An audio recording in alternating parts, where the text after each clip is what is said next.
मैं मुख्य आचार्य आर के सोनवानी आप सभी को जय मसीह की। आज की ऑनलाइन रविवारी आराधना परमेश्वर पिता, परमेश्वर पुत्र और पवित्र आत्मा के नाम से प्रारंभ करते हैं। आमीन और आमीन। आइए आज की रविवारी आराधना हम प्रारंभ करते हैं और एक प्रार्थना कर लेंगे बहन कुमारी किरण सोनवानी के द्वारा। सबको जय मसीह की। मेरा नाम किरण सोनवानी है और मुझे शैतानी शक्तियाँ लगी हुई थी। यहीं की प्रार्थना दुआ से बचाई गई हूँ और जैसे खुद बची हूँ वैसे दूसरों को बचाने का प्रयास करती हूँ। आइए प्रार्थना में जाते हैं। आँखों को जोड़ें, आँखों को बंद करें, हाथों को जोड़ें और ध्यान परमेश्वर की ओर लगाएं। धन्यवाद धन्यवाद पिता परमेश्वर, महान शरणार्थी दयालु पिता परमेश्वर, एक बार फिर आपके महान चरणों के समीप आते हैं प्रभु यीशु पिता। प्रार्थना करते हैं पिता परमेश्वर आज के दिन के लिए। पिता परमेश्वर, आज के दिन को तूने हमारे जीवन में जोड़ा पिता परमेश्वर, उसके लिए हृदय से धन्यवाद करते हैं प्रभु यीशु पिता। बीते सप्ताह पिता परमेश्वर संभाल के रखा हर प्रकार की दुर्घटना, शैतान के षड्यंत्रों, प्रलोभनों, माया जालों से, उसके लिए भी आपके हृदय धन्यवाद करते हैं प्रभु यीशु पिता। और प्रभु यीशु पिता आज के विश्राम दिन में प्रवेश कराया प्रभु यीशु पिता। आज के विश्राम दिन को आपके सर्व सामर्थ्य हाथों में सौंपते हैं। आज के विश्राम दिन में पिता परमेश्वर बहुत तेरे जगह आपके नाम की कलीसिया लगाई जाती है पिता परमेश्वर। और जब आपने कहा है जहाँ मेरे नाम से एक या दो लोग इकट्ठे होते हैं वहाँ पे मैं उपस्थित होता हूँ पिता परमेश्वर। तो हर एक जगह जहाँ आपके नाम की कलीसिया लगाई जा रही प्रभु यीशु पिता, वहाँ पर आपके पाक उपस्थिति को चाहते हैं पिता परमेश्वर। यस पिता परमेश्वर, होने देना उस जगह पर आपकी पवित्र आत्मा की अगुवाई हो, ऐसी आपसे प्रार्थना निवेदन करते हैं प्रभु यीशु पिता। प्रार्थना करते हैं प्रभु यीशु पिता, जबकि पिता परमेश्वर विश्राम दिन की विशेष आराधना में सम्मिलित होने के लिए बहुत तेरे लोग अपने घर से निकले हुए हैं प्रभु यीशु पिता। तो मार्ग में उनकी रक्षा, अगुवाई, मदद करना प्रभु यीशु पिता। भला चंगा सुरक्षित तेरे भवन तक पहुंच पाए पिता परमेश्वर, ऐसे आपसे प्रार्थना विनती निवेदन करती हूँ। यहाँ पर उपस्थित पिता परमेश्वर हर एक जन को भी नाम बनाम तेरे सर्व सामर्थ्य हाथों में सौंपती हूँ। जबकि तूने कहा है, हे बोझ से थके दबे लोगों मेरे पास आओ, मैं तुम्हें विश्राम दूंगा पिता परमेश्वर। तो पिता परमेश्वर जितने भी लोग पिता परमेश्वर आपके भवन में पाए जाते हैं पिता परमेश्वर, जिनकी जो भी परेशानी पिता परमेश्वर, मानसिक परेशानी, पारिवारिक परेशानी, शारीरिक परेशानी, सामाजिक परेशानी पिता परमेश्वर, या आर्थिक परेशानी, किसी प्रकार की कोई भी परेशानी हो परमेश्वर यीशु मसीह के नाम से उनकी जीवन से दूर होती जाए, ऐसी आपसे प्रार्थना निवेदन करती हूँ पिता परमेश्वर। उनके घर परिवार, काम धंधो, आय की स्रोत में पिता परमेश्वर आप आशीष चाहते हैं पिता परमेश्वर। किसी प्रकार की कोई भी देखी अनदेखी ताकतें, रोग दोष मुसीबतें, तंत्र मंत्र की शक्तियाँ, टोनी टोटके, शैतान की युक्ति बंधन, पूर्वजों की युक्ति बंधन काम करते हैं उनके जीवन पिता परमेश्वर, आपके लहू के नाम से अभी इसी वक्त निकल जाएं पिता परमेश्वर और नरक आग में जल के भस्म हो जाए, ऐसी आपसे प्रार्थना विनती निवेदन करती हूँ। प्रार्थना करती हूँ पिता परमेश्वर आज की आराधना में पिता परमेश्वर जितने भी लोग पिता परमेश्वर आपकी गीतों को गाने के लिए अगुवाई करते हैं, साजों को बजाते हैं पिता परमेश्वर, उन सभी के साथ पिता परमेश्वर साथ आप होइए पिता परमेश्वर। उन लोग आपके पवित्र आत्मा की अगुवाई की द्वारा पिता परमेश्वर गीतों को गा सकें और साजों को बजा सकें, ऐसे आपसे प्रार्थना विनती निवेदन करते हैं प्रभु यीशु पिता। और जबकि पिता परमेश्वर आराधना में पिता परमेश्वर गीतों का गाया जाना, वचनों का तोड़ा जाना, भेंटों का लिया जाना, प्रभु भोज का दिया जाना, हर एक चीज़ आपको सुखदायी सुगंध के रूप में ग्रहण योग्य हो, ऐसी आपसे प्रार्थना विनती निवेदन करती हूँ। प्रार्थना करते हैं पिता परमेश्वर जो अगुए लोग पिता परमेश्वर आज वचन का बीज हमारे बीच में बोते हैं पिता परमेश्वर, उन लोग पिता परमेश्वर खुद बोलने ना वाले ना हो पिता परमेश्वर, बल्कि पिता परमेश्वर उसके द्वारा आपकी आत्मा बोलने वाले हो, हमसे बातचीत करने वाले हो, ऐसी आपसे प्रार्थना विनती निवेदन करती हूँ पिता परमेश्वर। जबकि तूने कहा है मेरे लिए भी प्रार्थना करो कि मुझे जो वचन दिया जाए उसके साहस के साथ उसके समाचारों को और वचन के भेद को प्रकट कर सकूं, क्योंकि मैं तो जंजीरों में जकड़ा हुआ उस राजदूत के समान हूं जिसको जो वचन दिया जाए उसे प्रकट कर सकूं पिता परमेश्वर। तो पिता प्रार्थना विनती निवेदन करते हैं प्रभु यीशु पिता, एक बार फिर पिता परमेश्वर यहाँ पर उपस्थित हर एक जन को तेरे सर्व सामर्थ्य हाथों में सौंपते हैं और तुझसे क्या मांगे पिता परमेश्वर, तू मांगने से पहले देने वाले, बोलने से पहले जानने वाले, जीवित खुदा खुदावन परमेश्वर है। हर एक चीज़ों के लिए पिता परमेश्वर जिसको आपको बोल पाए उसके लिए धन्यवाद करते हुए, और जो बातें छूट गई उसके लिए हृदय से प्रार्थना करते हुए, इस आराधना में आपको अल्फा ओमेगा चाहते हुए इस छोटी विनती को अपने एकमात्र जीवित उद्धारकर्ता परमेश्वर यीशु मसीह के प्यारे मीठे मधुर नाम से होकर मांग लेते हैं, आमीन। आइए परमेश्वर की महिमा में हम कुछ गीत गा लेंगे। और पहला गीत गाएंगे हमन गाना गाबो से 147 नंबर, हे मनवा यीशु तोके बुला थे। हो हो हो हो हो हो हो हो हो हो हो ला ला ला ला ला ला ला ला ला ला ला ला ला ला हो हो हो हो हो हो हो हो ला ला ला ला ला ला ला ला ला ला ला ला ला ला हे मनवा यीशु तोके बुला थे, हे मनवा यीशु तोके बुला थे। कर दिन के जीवन के छोड़ के चैलावा, चार दिन के जीवन के छोड़ के चैलावा।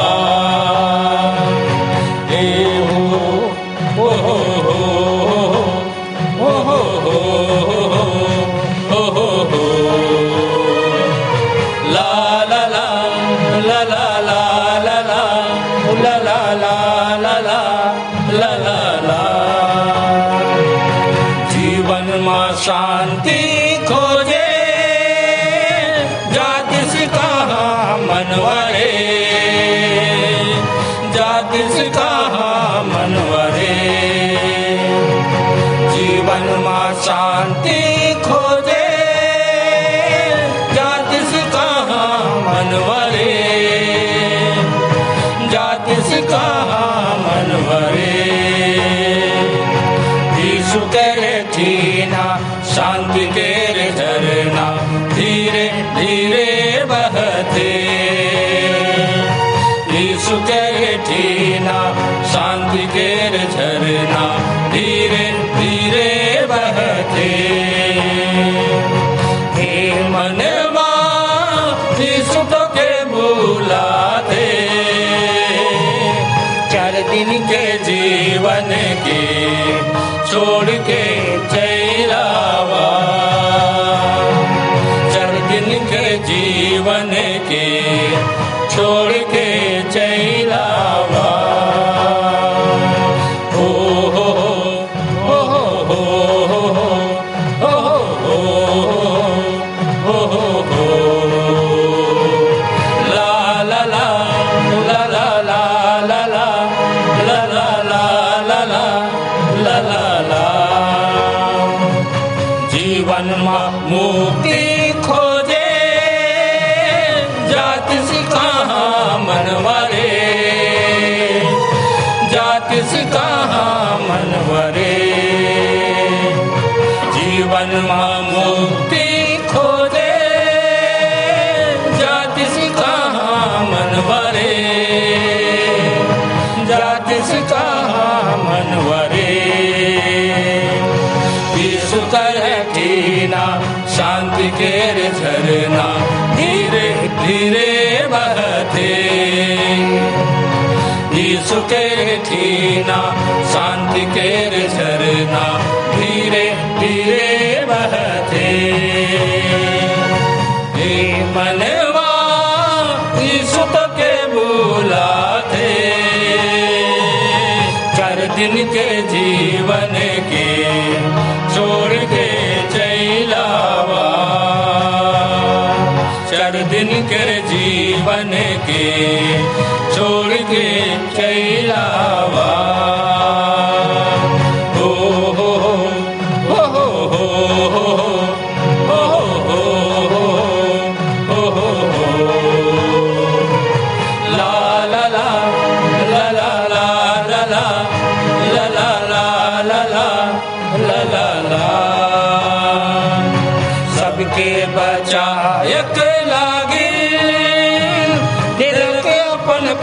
मनवरे, दिल के अपन प्राण मनवरे, सबके बचायक लागे, दिल के अपन प्राण मनवरे,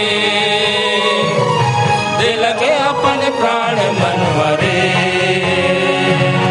यीशु के ठीना शांति के झरना धीरे धीरे बहते,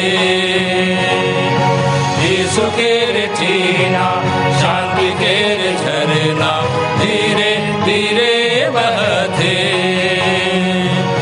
हे मनवा यीशु तो के बुला दे, चल दिन के जीवन के छोड़ के चैलावा, चल दिन के जीवन के छोड़ के चैलावा, चल दिन के जीवन के छोड़ के चैलावा।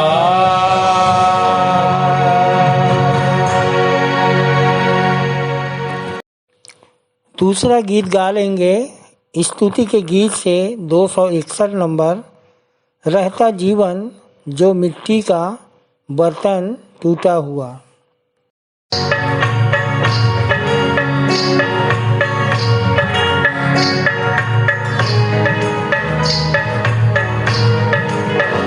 रहता जीवन जो मिट्टी का बर्तन टूटा हुआ, वो बनाता सोने सा जीवन आया हुआ।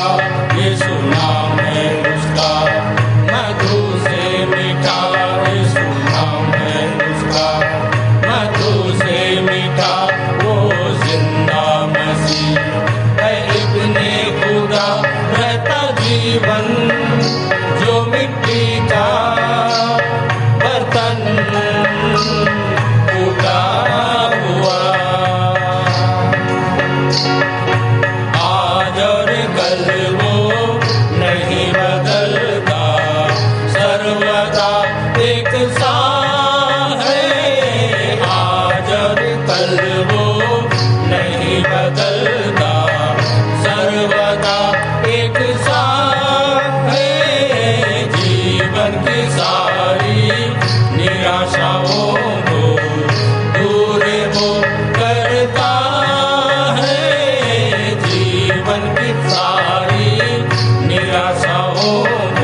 परमेश्वर की सभा में परमेश्वर ही खड़ा है।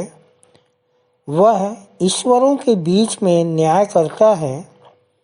तुम लोग कब तक टेढ़ा न्याय करते और दुष्टों का पक्ष लेते रहोगे? कंगाल और अनाथों का न्याय चुकाओ।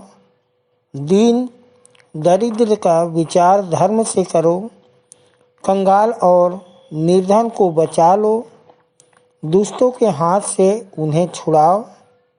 वे ना तो कुछ समझते और ना कुछ जानते हैं, परंतु अंधेरे में चलते फिरते रहते हैं। पृथ्वी की पूरी नींव हिल जाती है। मैंने कहा था तुम ईश्वर हो और सब के सब परम प्रधान के पुत्र हो। आइए हम अपने सर्वशक्तिमान परमेश्वर की आराधना में जाएं।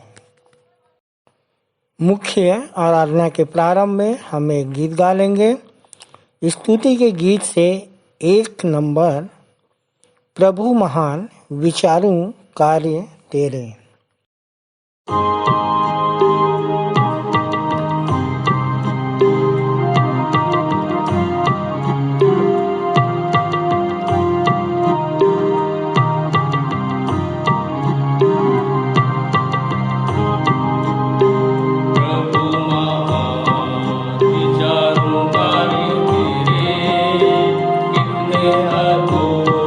तूने बनाई, देखूं तारी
आइए हम सब उत्तरवादी की रीति से पढ़ने के लिए निकाल लेंगे।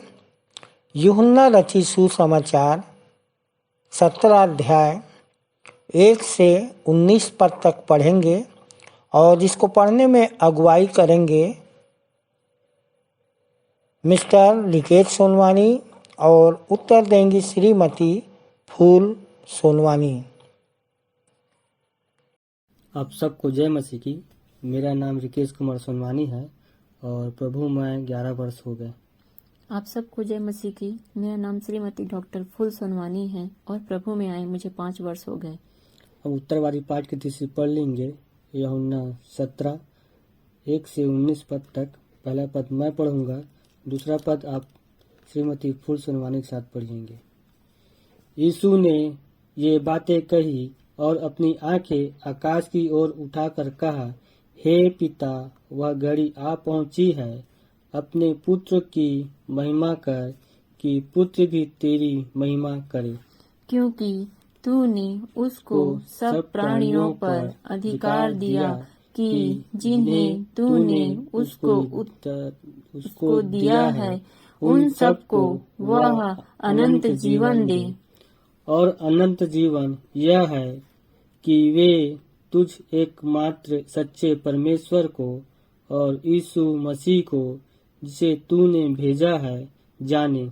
जो कार्य तूने मुझे करने को दिया था उसे पूरा करके मैंने पृथ्वी पर तेरी महिमा की है। अब हे पिता, तू अपने साथ मेरी महिमा उस महिमा से कर जो जगत की सृष्टि से पहले मेरी तेरे साथ थी।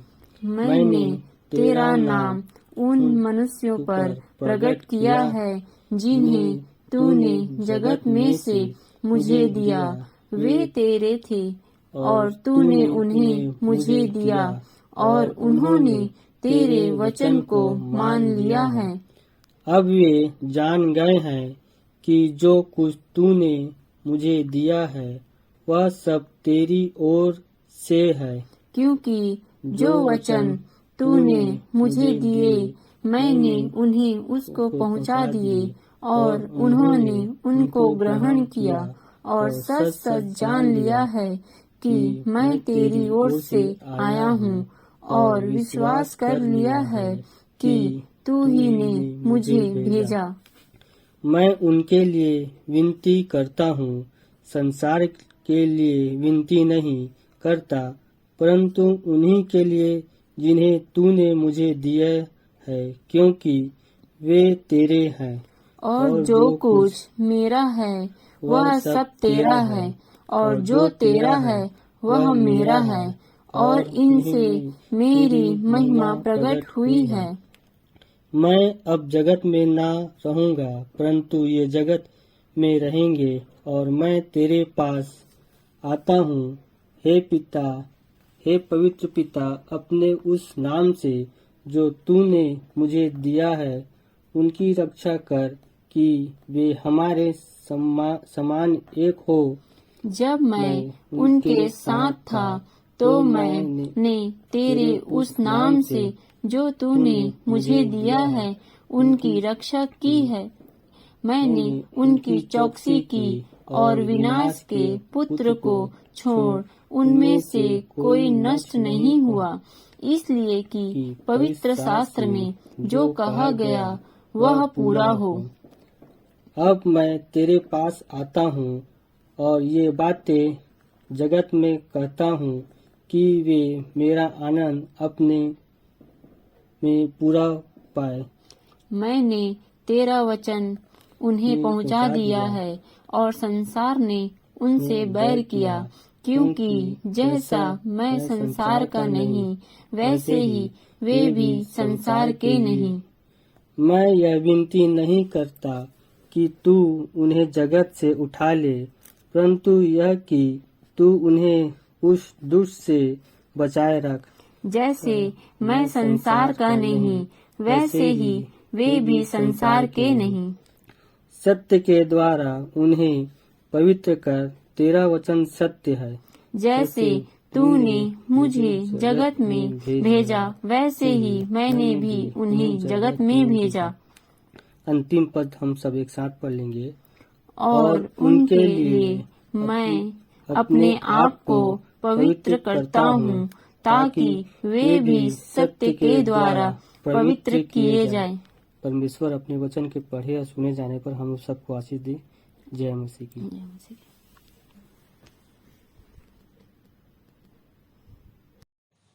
आइए हम विश्वास वचन बोलें।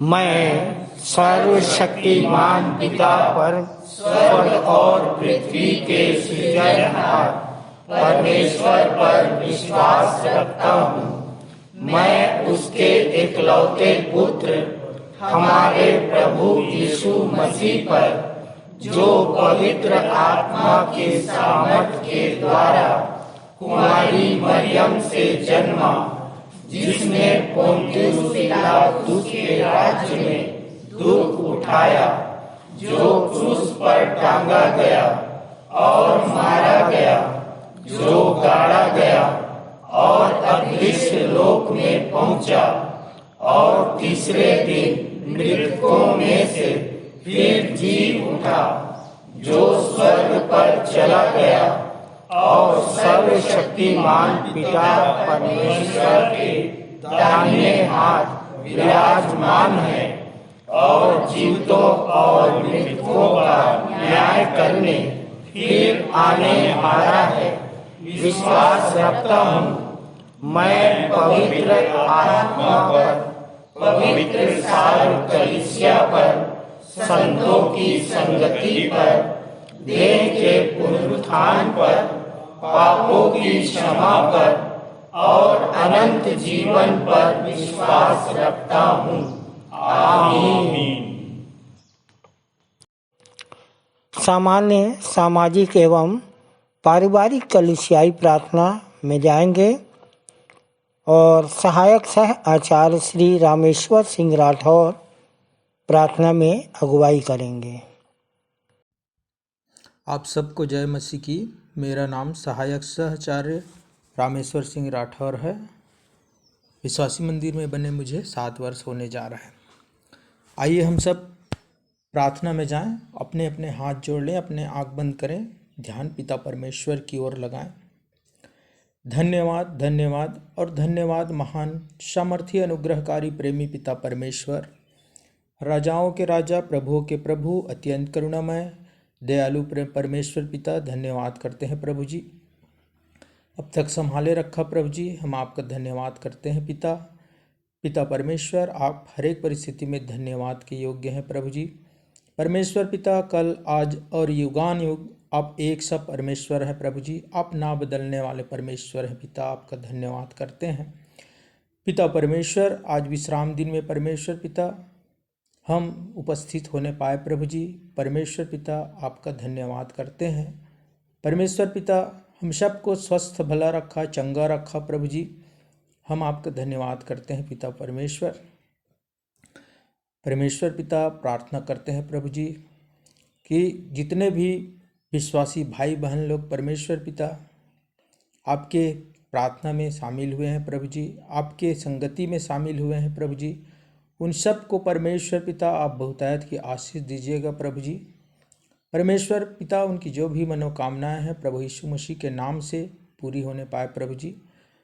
परमेश्वर पिता जहाँ कहीं भी पिता परमेश्वर आपके नाम की महिमा स्तुति की जाती है परमेश्वर पिता परमेश्वर, जहाँ जहाँ भी आपके नाम का कलीसिया पिता परमेश्वर लगाई जाती है परमेश्वर पिता, जहाँ भी पिता परमेश्वर आपके नाम से प्रार्थना दुआ किया जाता है परमेश्वर पिता, उन सारे जगहों पर पिता परमेश्वर आपकी उपस्थिति को चाहते हैं प्रभु जी, आपकी बड़ी आशीष को चाहते हैं पिता परमेश्वर। सबको परमेश्वर पिता ज्ञान बुद्धि की समझ दीजिएगा परमेश्वर पिता। परमेश्वर पिता विशेष प्रार्थना करते हैं प्रभु जी हमारे देश के अगुओं के लिए प्रभु जी, हमारे देश के राष्ट्रपति, प्रधानमंत्री, राज्य के मंत्री और जितने भी मंत्रिमंडल हैं प्रभु जी, हर एक जन की परमेश्वर पिता आप शुद्धि लीजिएगा। परमेश्वर पिता सारे लोग आपके डर भय में देश का संचालन करने वाले हो सके पिता परमेश्वर। और पिता परमेश्वर जैसे लिखा है प्रभु जी कि मेरे जीवन की सौगंध प्रत्येक घुटना मेरे सामने झुकेगा और हर एक जीभ परमेश्वर को अंगीकार करेगी। हाँ परमेश्वर पिता, आप महान परमेश्वर हैं, आप राजाओं के राजा हैं, आप प्रभुओं के प्रभु हैं प्रभु जी। तो हर एक मंत्री, हर एक राजा आपके सामने घुटना टेकने वाले हो सके पिता परमेश्वर, और आपके डर भय में देश का संचालन करने वाले हो सके प्रभु जी। और परमेश्वर पिता, जो लोग आप जीवित परमेश्वर को नहीं जानते वो लोग भी जानने पाए प्रभु जी। परमेश्वर पिता, हम प्रार्थना करते हैं हमारे मंदिर के हॉस्पिटल के लिए परमेश्वर पिता, हमारे मंदिर के कैंपस में पिता परमेश्वर मिशन अस्पताल चलाया जाता है परमेश्वर पिता। जितने भी डॉक्टर हैं प्रभु जी, उन सब को पिता आप आशीष दीजिए परमेश्वर पिता। और परमेश्वर पिता, वो जिस मरीज का भी वो इलाज करते हैं प्रभु जी, परमेश्वर पिता उन सब को पिता परमेश्वर उस मरीज को आप चंगाई दीजिए परमेश्वर पिता। और जितने भी मरीज हैं प्रभु जी परमेश्वर पिता, वो शारीरिक चंगाई के साथ साथ आत्मिक चंगाई को भी प्राप्त करने वाले हो सके पिता परमेश्वर पिता। हम प्रार्थना करते हैं जितनी भी सभाएं होती है प्रभु जी परमेश्वर पिता, जवान सभा, महिला सभा, और प्रार्थना करते हैं पिता परमेश्वर संडे स्कूल के लिए प्रभु जी। जितने भी टीचर उन बच्चों को पढ़ाते हैं परमेश्वर पिता, उन सारे टीचरों को भी पिता परमेश्वर आपके सर्व सामर्थ्य हाथों में सौंपते हैं। उन सब को पिता परमेश्वर आप दर्शन प्रकाशन ज्ञान बुद्धि की समझ दीजिए परमेश्वर पिता। और परमेश्वर पिता, ताकि आने वाले भविष्य में पिता परमेश्वर जितने भी बच्चे लोग पिता परमेश्वर आपके वचन को ग्रहण करते हैं, सीखते हैं प्रभु जी परमेश्वर पिता, वो आने वाले समय में परमेश्वर पिता बहुतेरे लोगों को बचाने वाले हो सके पिता परमेश्वर। पिता परमेश्वर, आप हर एक बातों को जानने वाले परमेश्वर हैं प्रभु जी परमेश्वर पिता। हम आपको लाखों लाख धन्यवाद देते हैं परमेश्वर पिता। आप हमारे मांगने से पहले जानते हैं पिता परमेश्वर। जितने भी लोग दूर दराज से पिता परमेश्वर आपके पवित्र भवन में एकत्रित होते हैं, बड़ी आशा से परमेश्वर पिता आपके भवन में आपके चरणों के समीप नतमस्तक होते हैं प्रभु जी, उन सब की समस्या यीशु मसीह के नाम से दूर होने पाए प्रभु जी। शारीरिक, मानसिक, आर्थिक जितनी भी समस्याएं हैं प्रभु जी, सब यीशु मसीह के पवित्र नाम से दूर होने पाए प्रभु जी।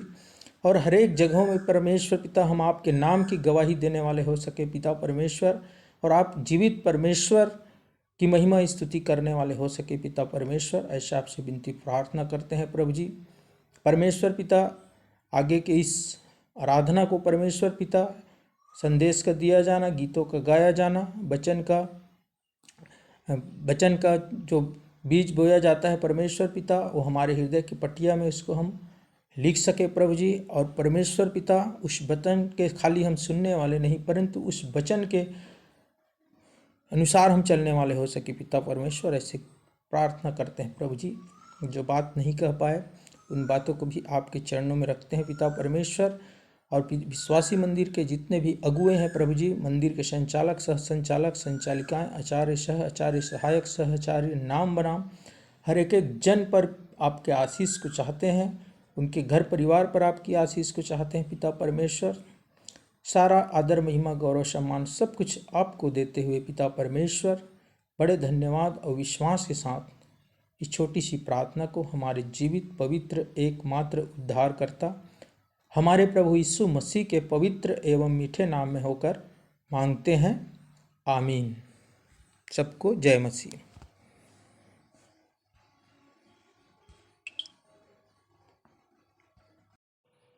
ये समय होगा संदेश का, और हमारे लिए संदेश लेके आ रही हैं कुमारी रोशनी ओगले, जिनका विषय है प्राण बचाना माने खोना, प्राण बचाना माने खोना, प्राण खोना माने बचाना।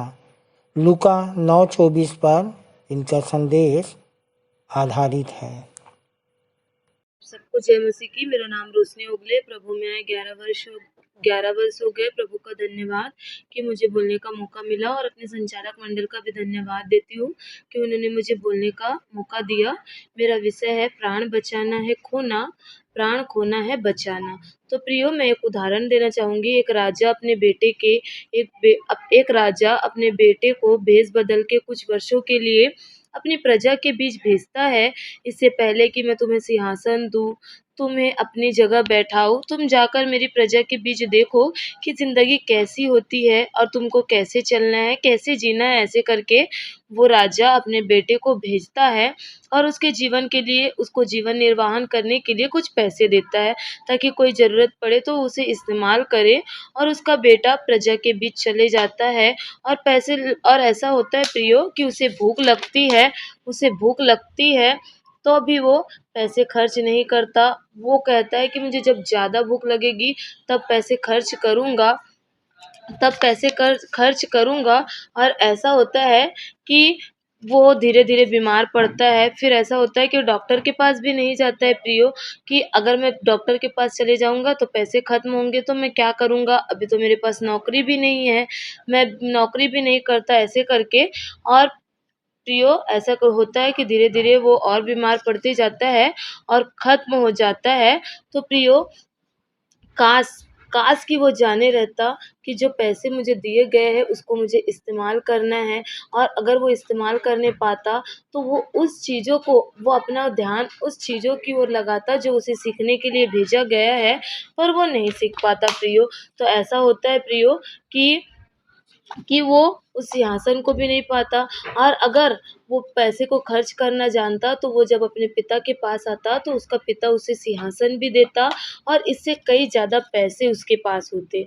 तो प्रियो, उसी प्रकार से हमारा जीवन है, जिसे हम दूसरे शब्दों में कहें तो वो समय कहता है। क्या है? वो समय है।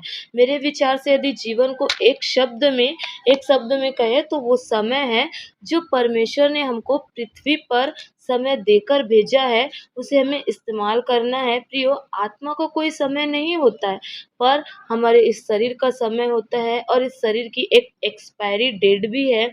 आत्मा का हमारी पृथ्वी पर रहने की एक निश्चित अवधि को समय कहा गया है। हर किसी का समय डिसाइड कर दिया गया है। किसी को 60 साल जीना है, किसी को 70 साल, किसी को 40 साल, किसी को 40 साल जीना है। हम में से किसी को नहीं पता है कि प्रियो, कि हम कितनी उम्र तक जिएंगे, लेकिन ये बात सच है कि एक मनुष्य जब पृथ्वी पर पैदा होता है, उसी समय उसकी मृत्यु की शुरुआत हो जाती है। ये तय हो जाता है कि पृथ्वी पर जन्म लेता है, उसका मरना अवश्य है।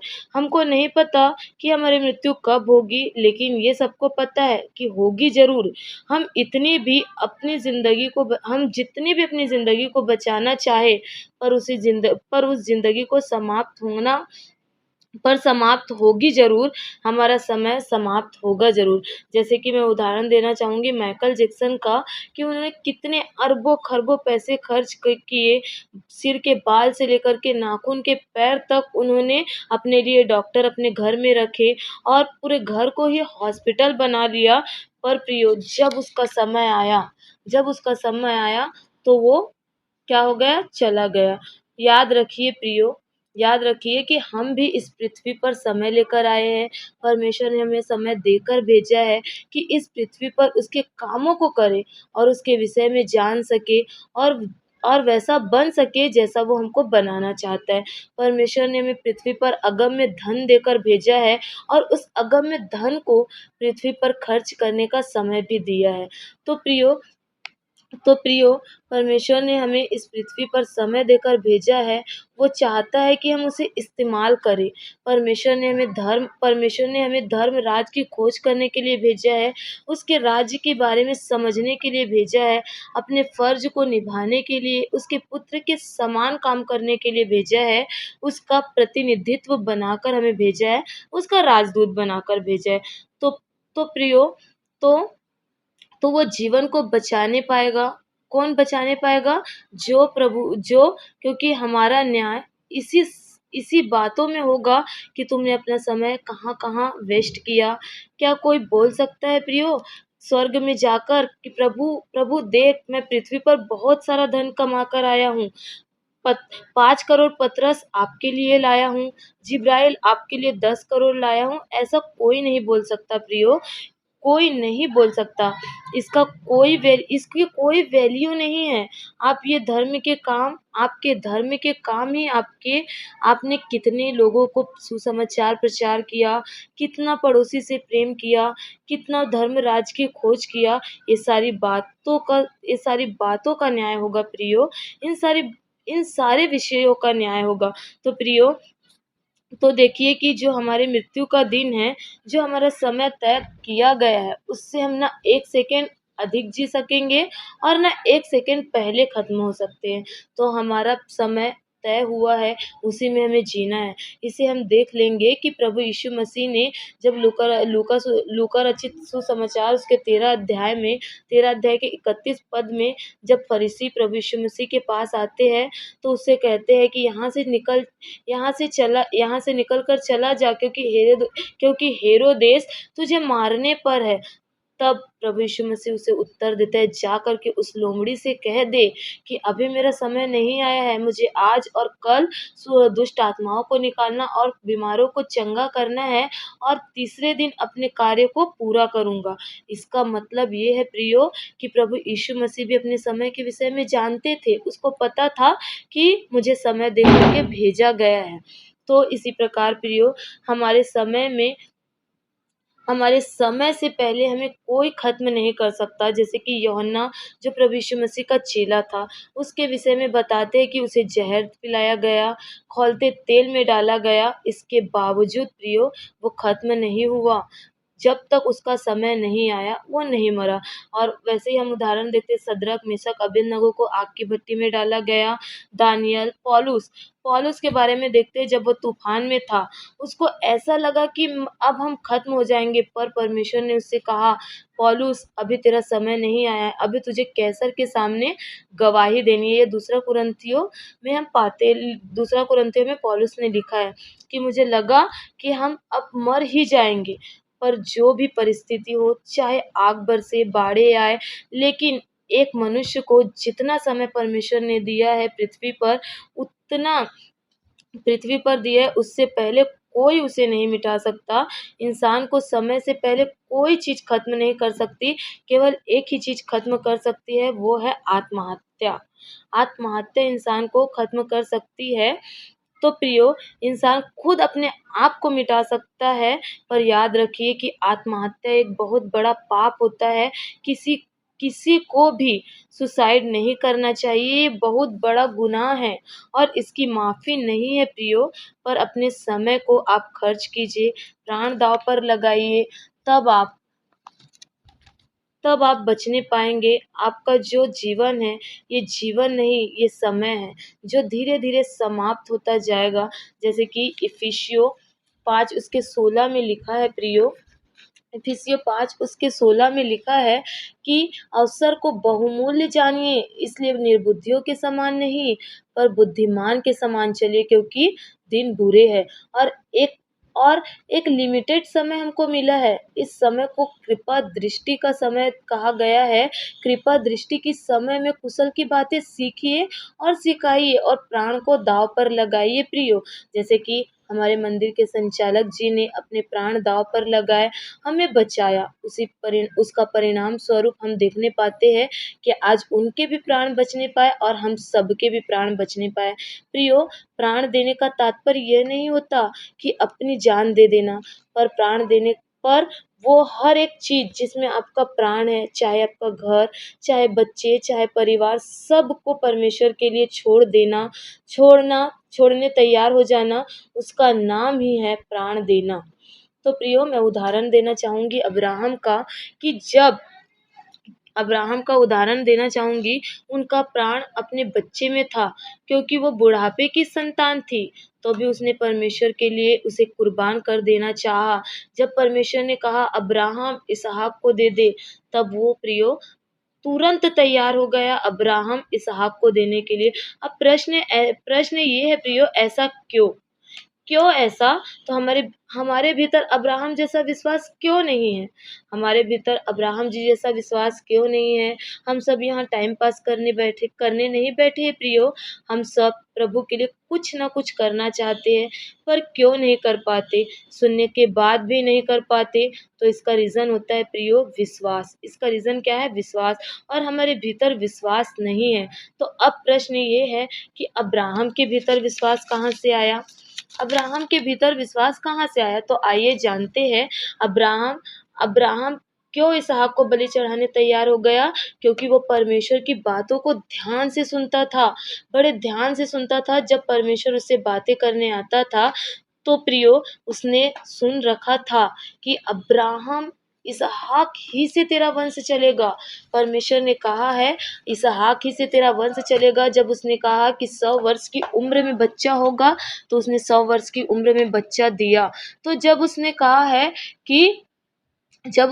है कि इसहाक ही से तेरा वंश चलेगा, तो चाहे वो उसे खत्म भी कर दे, तो भी इसहाक ही से तेरा वंश चलेगा, क्योंकि परमेश्वर मनुष्य नहीं है कि झूठ बोले प्रियो।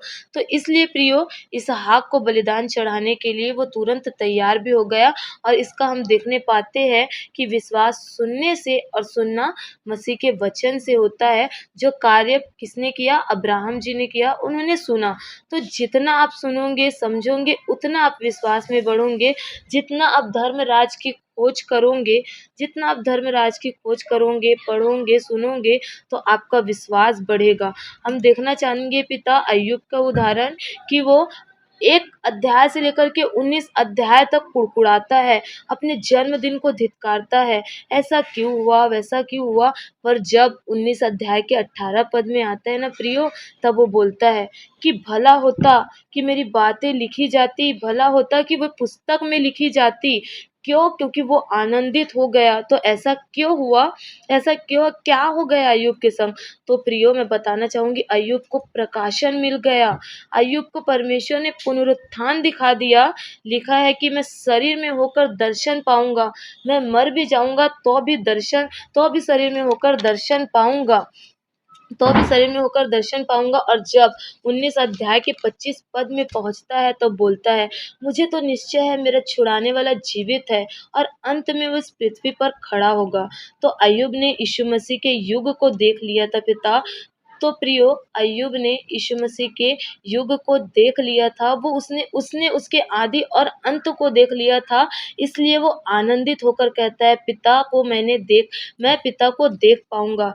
जब हम विपरीत परिस्थिति में रहते हैं ना प्रियो, तब हमें आशीषें नहीं संभालती, पर परमेश्वर का वचन संभालता है। जब हमें वचन का प्रकाशन मिलता है, तो हमें विश्वास होता है कि हम अपने प्राणों को देने के लिए तैयार हो जाते हैं और हम प्राण बचाने पाते हैं। एक मनुष्य जो अपने प्राण दांव में लगाता है, ये उसके वश की बातें नहीं होती। जब तक उसको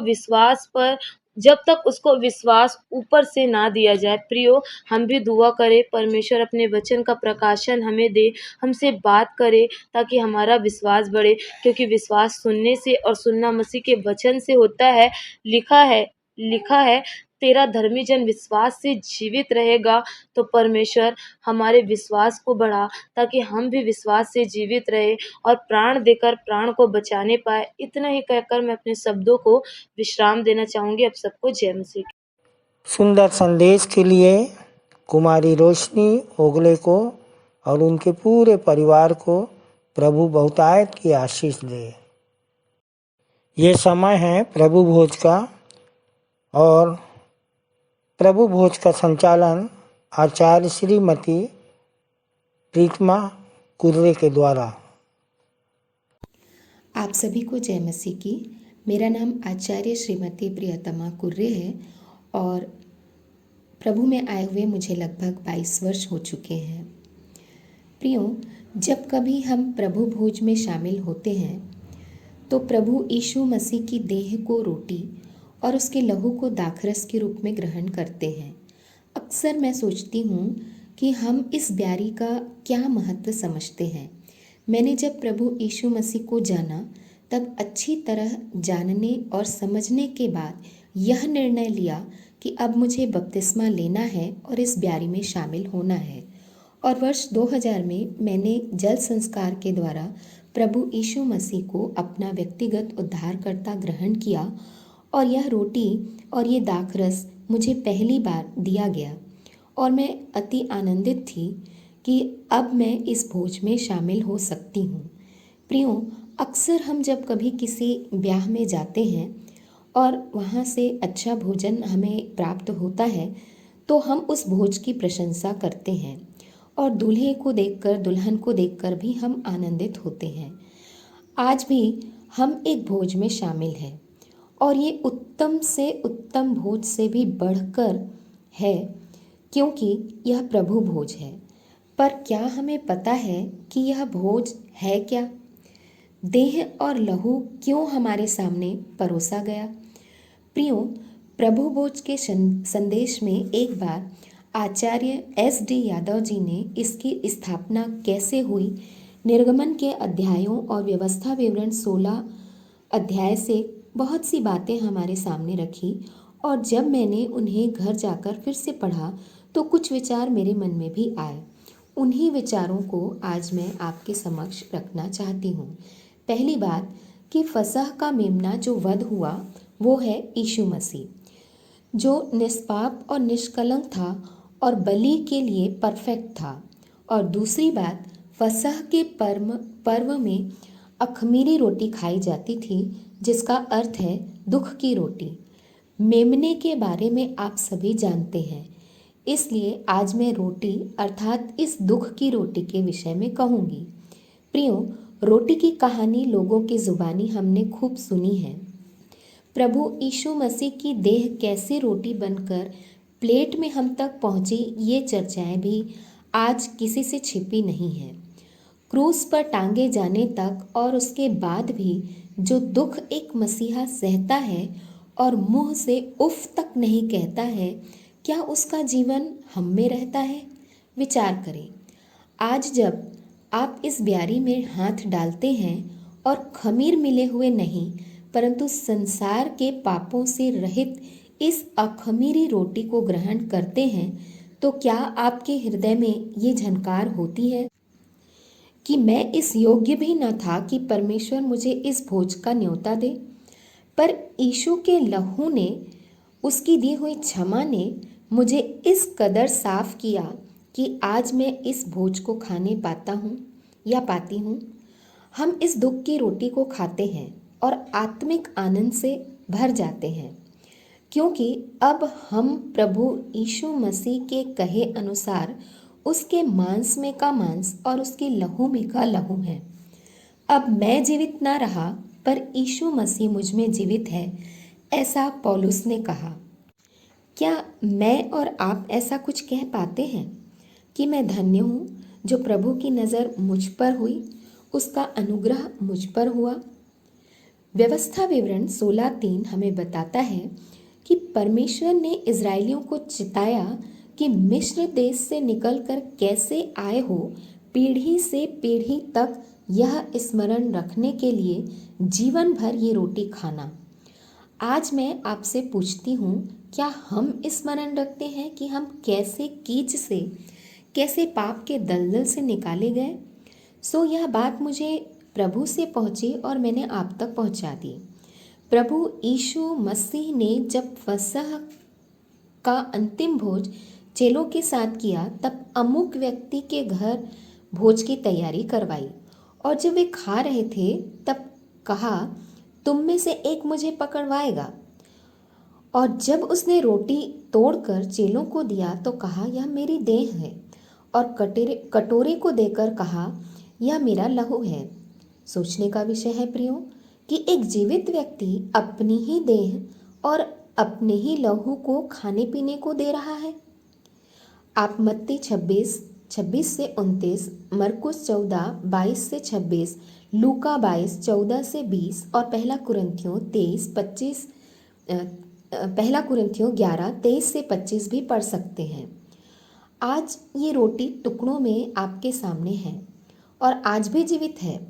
हम मृत देह को नहीं खाते, पर इस जीवित देह और जीवित लहू को ग्रहण करते हैं। पर क्या हम स्वयं जीवित हैं? विचार करें, कहीं हम भी उन्हीं इजरायलियों के समान खमीरी रोटी की तरफ अर्थात संसारिक रोटी, संसार के आकर्षण की तरफ तो नहीं खींचे चले जा रहे? प्रियो, सावधान रहें। अगर हमारा ध्यान संसार की तरफ लगा है, वापस लौट आए और इस आत्मिक जीवन को जो हमें एक नए मनुष्यत्व की ओर ले जाता है, ना खोएं। पहला कुरिन्थियों 11 उसका 23 से 26 तक हम सब पढ़ लेंगे। क्योंकि यह बात मुझे प्रभु से पहुंची और मैंने तुम्हें भी पहुंचा दी कि प्रभु यीशु मसीह ने जिस रात वह पकड़वाया गया, रोटी ली और धन्यवाद देकर तोड़ी और कहा, यह मेरी देह है जो तुम्हारे लिए है, मेरे स्मरण के लिए यही किया करो। इसी रीति से उसने ब्यारी के पीछे कटोरा भी लिया और कहा, यह कटोरा मेरे लहू में नई वाचा है, जब कभी पियो तो मेरे स्मरण के लिए यही किया करो। क्योंकि जब कभी तुम यह रोटी खाते और इस कटोरे में से पीते हो तो प्रभु की मृत्यु को जब तक वह न आए प्रचार करते हो। आइए हम प्रार्थना में जाएंगे। प्रभु भोज पर सुंदर संदेश के लिए आचार्य प्रीतमा और उनके पूरे परिवार को प्रभु आशीष दे। आइए अपनी अपनी भेंटों एवं धन्यवादी भेंटों को देने के द्वारा हम परमेश्वर की महिमा करेंगे और इस समय हम गीत गा लेंगे। स्तुति के गीत से 231 नंबर, तन मन और धन उसे दो। तत्पश्चात भेंट की प्रार्थना में अगुवाई करेंगे भाई दुर्जन जोगी।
करे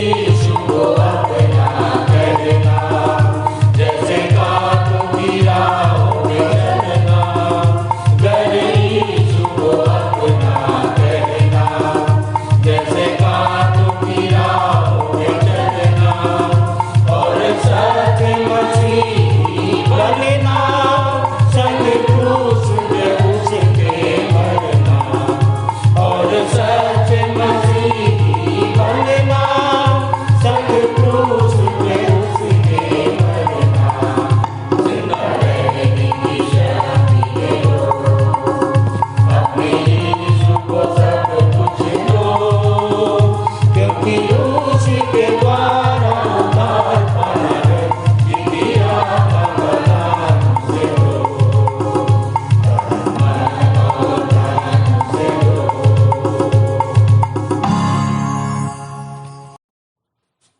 आप सभी को जय मसीह की। मेरा नाम दुर्जन जोगी है। मंदिर आते 7 वर्ष हो गया। मंदिर आने के कारण मेरे जीवन में बहुत समस्या था। यही प्रार्थना दुआ से मेरा हर समस्या दूर हो गया और हम पूरे परिवार प्रभु में हैं। आइए आइए प्रार्थना करें।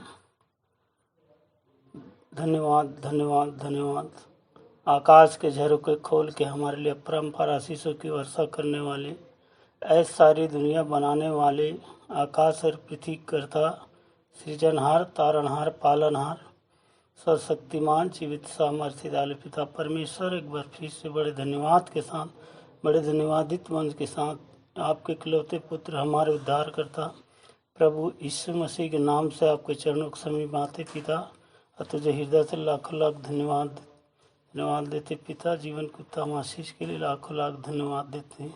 इस वक्त विशेष विनती प्रार्थना करते पिता इन भेंटों के लिए आपकी आशीष से छोटी से अंश भेंट स्वरूप आपके चरणों के समीप लाए पिता। होने दे पिता, जिन जिन छोटे बड़े हाथों ने दिए हैं, जिन हाथों ने नहीं दिया, हर एक कर आपकी बहुतायत का आशीष चाहते पिता। प्रार्थना करते जिन्होंने पिता धन्यवादी मन प्रकट किए पिता, उनके जीवन में बहुतायत का आशीष दीजिएगा पिता। प्रार्थना करते पिता, जितने भाई बहन ने अपने उपज से दाल चावल सब्जी जो चढ़ाए पिता, उनके जीवन बहुतायत का आशीष, उनके खत्ते हमेशा भरे रहे पिता, और हर एक के जीवन बहुतायत का आशीष दी पिता। आगे आपको 10वां नहीं 100वां चढ़ाने वाले हो सके, आपकी बढ़ती कार्य में खर्च हो सके पिता। प्रार्थना करते पिता, हमें मौद्रिक मानसिकता तो बचाइएगा पिता, और हम आपके शरीरों को जीवित पवित्र आपको भावता हुआ बलिदान करके चढ़ाने वाले हो सके पिता। इसी आपसे विनती प्रार्थना करते पिता। आगे का आराधना में आप ही अल्फा ओमेगा होइएगा पिता।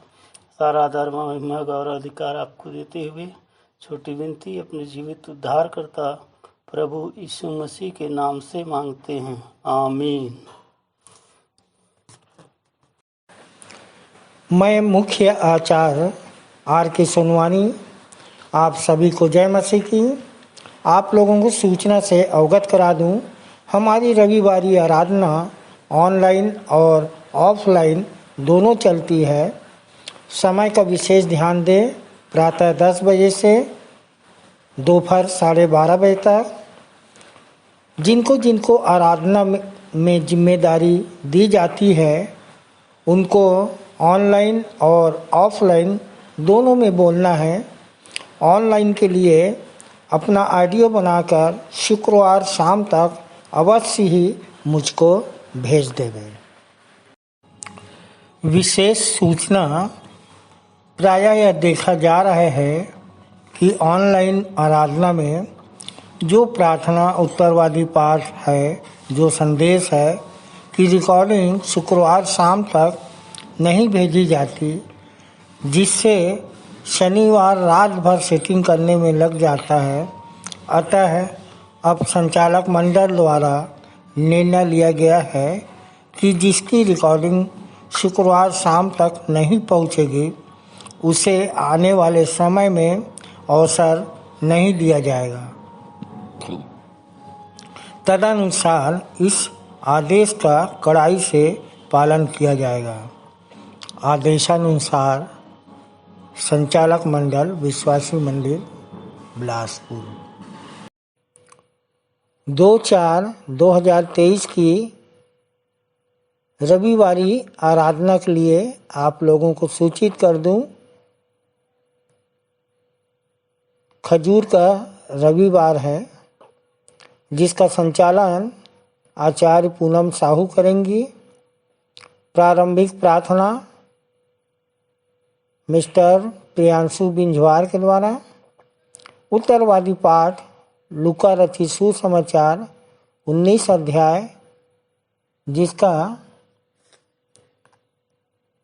हम 28 से लेकर 48 पद तक पढ़ लेंगे और पढ़ने में अगुवाई करेंगे मिस्टर श्री राज कुमार जोगी और उत्तर देंगी श्रीमती शारदा जोगी।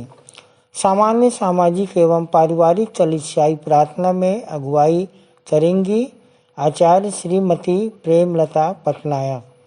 संदेश होगा आचार्य श्रीमती प्रीतिमा कुर्रे के द्वारा, जो खजूर का रविवार के विषय में संदेश देंगी। प्रभु भोज संचालन आचार्य श्री पंडित चंद्रशेखर देव तिवारी शास्त्री के द्वारा। भेंट की प्रार्थना सहायक सह आचार्य श्री राजकुमार निषाद के द्वारा। मुख्य संदेश हम सुन लेते हैं अपने संचालक जी के द्वारा उत्तरवादी पाठ पर, और अंतिम प्रार्थना में अगुवाई करेंगी आचार्य कुमारी प्रतिभा शेष और सह संचालक डॉक्टर अल्पना राम की आशीष से सभा का समापन करेंगे। धन्यवाद। आइए और अंत में सुन लेते हैं अपने मंदिर के संचालक जी द्वारा पिछले सप्ताह के संदेशों की समीक्षा, मंदिर की वर्तमान स्थिति एवं भविष्य की योजनाएं तथा उत्तरवादी पाठ पर संक्षिप्त टिप्पणी। सबको जय मसीह की। परमेश्वर का धन्यवाद हो कि जीवन के इस पड़ाव तक अपन सब सुरक्षित पाए जाते हैं। मैं कुशल से हूँ और आशा रखता हूँ आप सब भी कुशल से होंगे, और परमेश्वर की दया और अनुग्रह है कि हम उसके वचनों में से कुछ सीख सकते हैं। सो मैं स्मरण करता हूँ कि आज के समय में संदेशों की भरमार है, चाहे यूट्यूब से, चाहे जूम से, गूगल से बहुत ज़्यादा संदेश प्रसारित किए जा रहे हैं। परमेश्वर का धन्यवाद हो। परंतु सबसे बड़ी चीज़ ये है कि संदेश सुनने के बाद हम कार्य कितना करते हैं वचन के अनुसार, और उसका प्रमाण है फल। सो अपन जानते हैं कि बहुत प्रेज एंड वर्शिप होती है, गाना बजाना सबसे परमेश्वर की महिमा की जाती है। परंतु जैसा कि लिखा है कि यूहन्ना 15:8 में, मेरी महिमा इसी से होती है कि तुम बहुत सा फल लाओ। सो प्रियो, इस विषय पर बड़ी गंभीरता से विचार करना हमारे लिए आवश्यक है, और इसलिए हम स्मरण करते हैं कि पिछले सप्ताह हमारी बहन निशा छावड़ा ने पहला संदेश दिया, और जिनका विषय था बड़े बड़े प्रचारकों के पास बहुत ज्ञान रहता है, परंतु ज्ञान अपने कामक द्वारा सत्य ठहरता है। और इनके लिए संदर्भ दिया गया था मत्ती 11 और 19, जहां इस प्रकार से लिखा है कि मनुष्य का पुत्र खाता पीता आया, और वे कहते हैं कि देखो पेटू और पियक्कड़ मनुष्य, महसूल लेने वालों और पापियों का मित्र, पर ज्ञान अपने कामों से सच्चा ठहराया गया है। बहन ने बहुत ही सुंदर ढंग से अपनी गवाही के द्वारा प्रारंभ किया, और जैसे नाम से विदित है वो पंजाबी परिवार से आती है, और 7 वर्ष उसे प्रभु में आए हो चुके हैं। और बहन ने बताया कि प्रभु हमको क्यों चुनता है, क्यों बुलाया है, और वो भी सबसे बड़ी चीज़ है कि अपने राज्य के काम करने के लिए, ताकि हम उसके राज्य के काम करें और पृथ्वी में उसकी महिमा करें। और जैसा कि मत्ती 11:16 में लिखाया है कि मैं आज के लोगों की उपमा किन से दूं? ये बाजार में बैठे हुए उन बालकों के समान हैं जो एक दूसरे से पुकार कर कहते हैं कि हमने तुम्हारे लिए बंसरी बजाई और तुम न नाचे, और हमने विलाप किया और तुमने छाती नहीं पीटी। सो धार्मिक अगुवे भी परस्पर एक दूसरे पर दोष लगाते रहते हैं। और इस बहन ने बहुत जिंदा दिली से बताया कि जब वो यहाँ आई विश्वासी मंदिर तो उसके में भी ये कमी थी, पर इसने अपनी कमी को जाना और पश्चाताप किया और उड़ाव पुत्र की तरह खुले मंच से उसने क्षमा मांगी। और बहुत सुंदर उदाहरण के द्वारा कि एक गिलास पानी को लेकर के किसी ने कहा चक्कर लगाओ और पानी छलकना नहीं चाहिए, और वो नहीं छलका, और कितने अच्छे ढंग से बताई कि ध्यान पानी पे था इसलिए वो नहीं छलका। तो हमारा भी ध्यान यीशु मसीह की तरफ होने से हमको किसी में कोई बुराई नहीं दिखाई देगी। और देखिए कितने आनंद की बात है कि उस बहन के घर में दो अन्य जाति धार्मिक अगुवे भी आए जो उसको कहने लगे कि तुम क्यों अपना धर्म छोड़ कर के ईसाइयों के धर्म का प्रचार करती हो या मानती हो। और बहन ने उनको भी माकूल उत्तर दिया जिससे वे शांति से वहाँ से चले गए। तो परमेश्वर का मैं धन्यवाद करता हूँ कि बहन ने बहुत सी कलीसियाएं देखने के पश्चात विश्वासी मंदिर में पुनः आकर यहाँ के काम को सराहा और फल लाने की आज्ञा और उसके महत्व को समझा।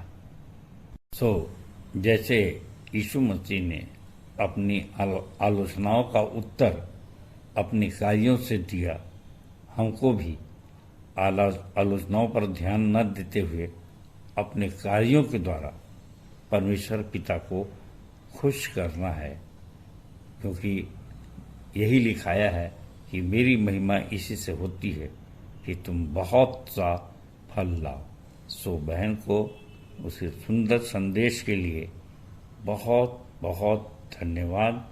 परमेश्वर बहुतायत की आशीष दे।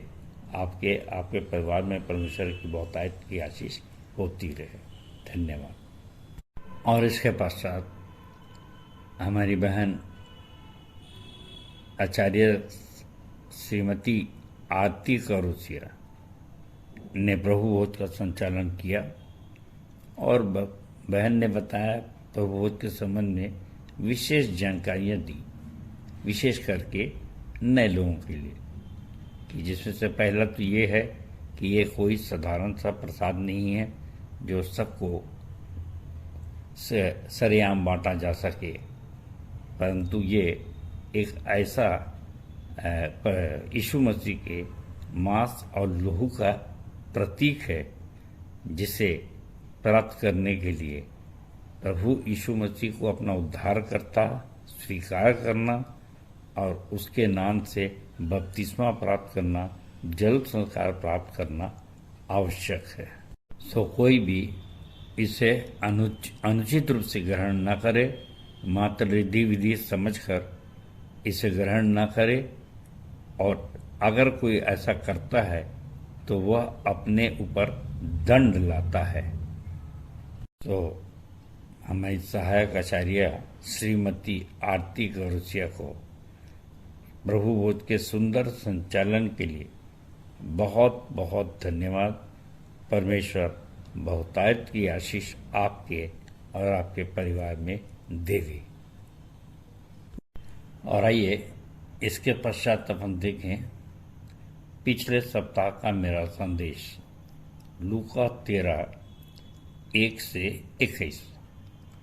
प्रियो, आप लोग को ये महसूस होता होगा कि कभी कभी जिस विषय पे हम संदेश दे चुके हैं फिर से उसको रिपीट करने की क्या ज़रूरत है। परंतु मैं बताना चाहता हूँ कि वचन कहता है दिन से दिन बातें करता है, रात को रात ज्ञान सिखाती है। कई बार कुछ उलझे हुए प्रश्न होते हैं, जल्दी में समाधान नहीं हो पाता और हम समय लग जाता है, और इसलिए कुछ बातें हैं जो यहाँ पे मैं कहना चाहूँगा। जैसे लूका 13 और 1 से 21 के बीच में 2 घटनाएं हैं। और पहला तो ये है कि जैसे लिखाया है, पहला पटा, उस समय कुछ लोग आ पहुँचे और उससे उन गलीलियों की चर्चा करने लगे जिनका लहू पिलातुस ने उन्हीं के बलिदानों के साथ मिलाया था। और इस बात को वह खोजने लगा कि बाइबल में ये पूरी घटना कहाँ पाई जाती है। और बहुत विस्तार से नहीं है, परंतु देर सवेर मुझको मिला। मैंने कई लोगों को खोजने कहा कि प्रेरितों के काम 5:37 में इसका छोटा वर्णन है, परंतु और कहीं नहीं है। सो आप सब भी सावधान रहिए, या काफ़ी समय मुझको बर्बाद करना पड़ा खोजने में। और इसी प्रकार से कई बाइबलों में भी इसके संदर्भ नहीं मिल पाते हैं।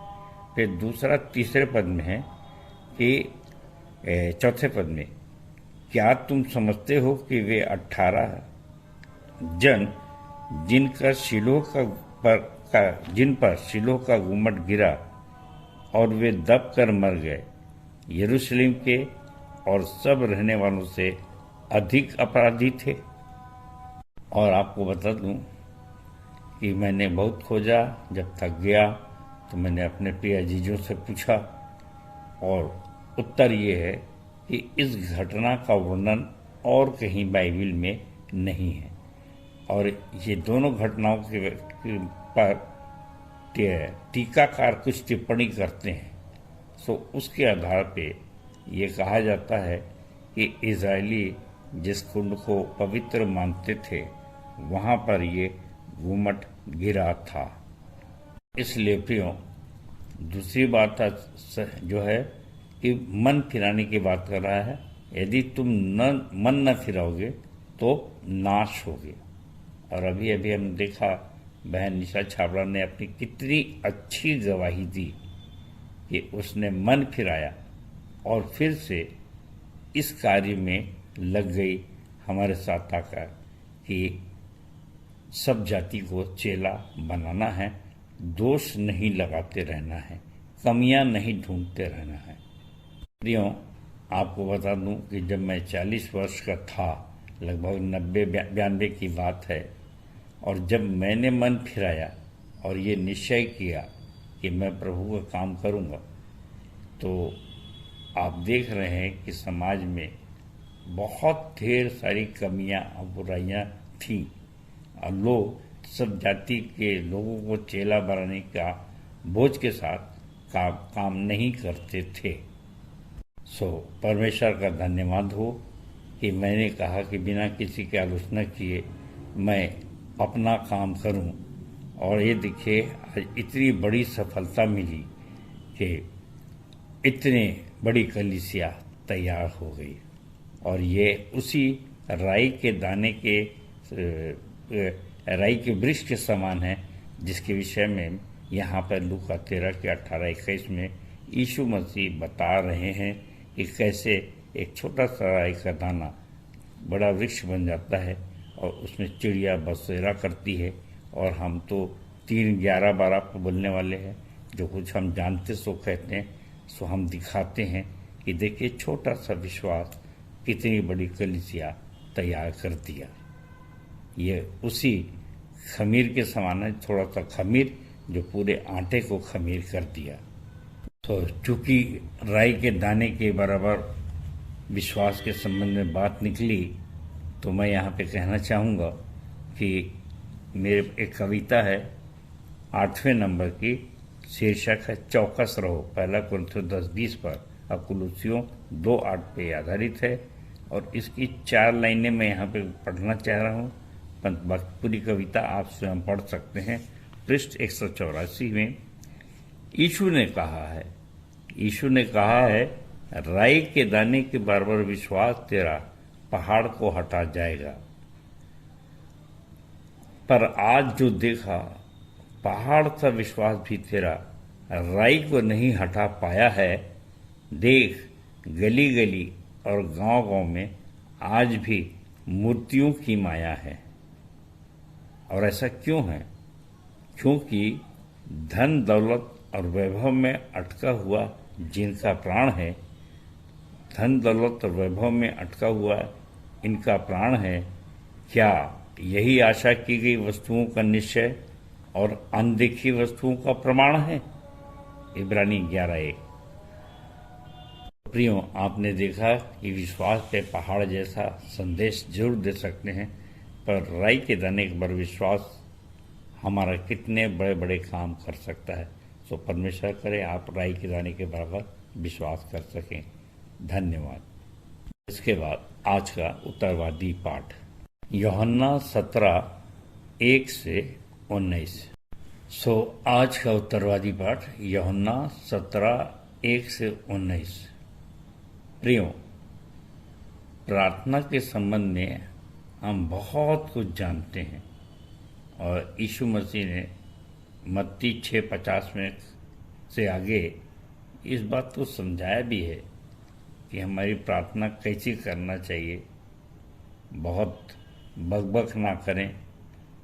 लोग समझते हैं कि हम ज़्यादा प्रार्थना करने से हमारी ज़्यादा सुनी जाएगी, लंबी लंबी प्रार्थना से। और हमारी प्रार्थना कैसे होना चाहिए? कमरे में जाके, एकांत में जाके, और ऐसे बहुत सारी बातें बताई गई हैं।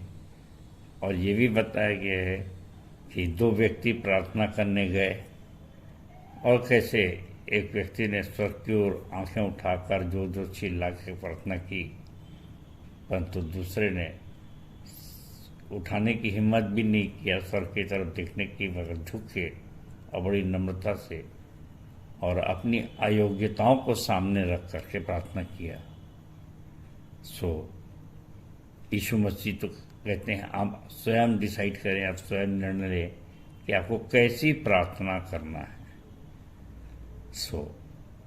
प्रियो, यहाँ पर आज हम देखते हैं कि यीशु मसीह की प्रार्थना के विषय में हम चर्चा कर रहे हैं यूहन्ना 17 में, और जिसमें कि 1 से 5 पद में यीशु मसीह स्वयं के लिए प्रार्थना करते हैं और 6 से 19 पे वो चेलों के लिए प्रार्थना करते हैं और 20 से 25 में वो विश्वासियों के लिए प्रार्थना करते हैं।